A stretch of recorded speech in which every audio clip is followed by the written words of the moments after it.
চাল কুমড়ার মুরব্বা সবাই খেয়েছেন আগে ছোট সময়, মা দাদি নানিরা এগুলো তৈরি করতো। এটা প্রায় এখন বিলুপ্তই হয়ে গেছে বলতে গেলে। যাই হোক, আজকে আপনাদের সাথে শেয়ার করবো এটা। আসসালামু আলাইকুম, কেমন আছেন সবাই? আশা করছি ভালো আছেন, আমরাও ভালো আছি আলহামদুলিল্লাহ। এখানে আমি বড় একটা পাকা চাল কুমড়া নিয়েছি। চাল কুমড়াটার ওজন না হলেও 4-5 কেজি হবে।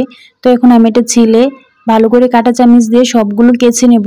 এমন ভাবে কেচতে হবে যাতে করে একদম ফাঁকা ফাঁকা হয়ে যায়, ভিতরের সব পানিগুলো বের হয়ে যায়, ওইরকম ভাবে করবেন। দেখেন আমি দেখিয়ে দিচ্ছি। এই যে আমি এরকম ভাবে সবগুলো করে নিচ্ছি। একদম দেখেন ভিতরে একদম খোলা খোলা হয়ে গিয়েছে, জালি জালি। এখন আমি চিপে এর থেকে কিছু পানি বের করে নেব। দেখেন কত পানি হয়েছে, সবগুলো বের করে নিচ্ছি আমি। তারপরে এরকম টুকরো টুকরো করে আমি একটা সাইজ করে কেটে নিয়েছি। সবগুলো এরকম করে কেটে আমি একটা লবণ দিয়ে পানিতে সিদ্ধ করতে দিব। এই তো আমার সিদ্ধ করাও হয়ে গিয়েছে। এখন এটা আমি চিপে চিপে সিদ্ধ করার পর যে পানিগুলো ছিল একদম চিপে সব পানি বের করে দেব, না হলে মুরব্বাটা খেতে ভালো লাগবে না, পানি পানি লাগবে, গন্ধ লাগবে। তো এরকম করে আমি চিপে ফেলে দিচ্ছি হাত দিয়ে। আপনারা চাইলে হাত দিয়েও করতে পারেন। আর একটা প্রসেস দেখিয়ে দিচ্ছি। আপনারা চাইলে একটা পরিষ্কার সুতি কাপড় দিয়ে, কাপড়ের মধ্যে এটা দিয়ে তারপর চিপে ফেলতে পারেন।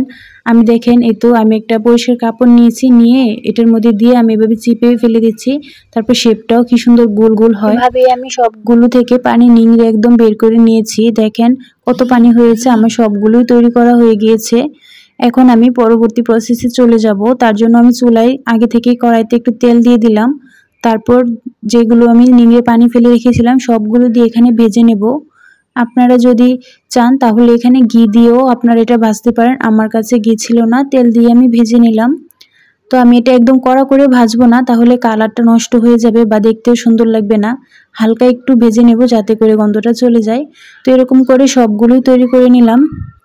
এখন আমি গরুর দুধ নিয়েছি, এখানে প্রায় 1.5 লিটারের মতো দুধ নিয়ে এখন আমি জাল করে এখানে তেজপাতা, দারচিনি, এলাচ এগুলো দিয়ে দিলাম। তারপর এর মধ্যে আমি দিয়ে দেব সাবুদানা। এটা স্কিপও করা যায়, তবে এটা দিলে খুবই ভালো লাগে।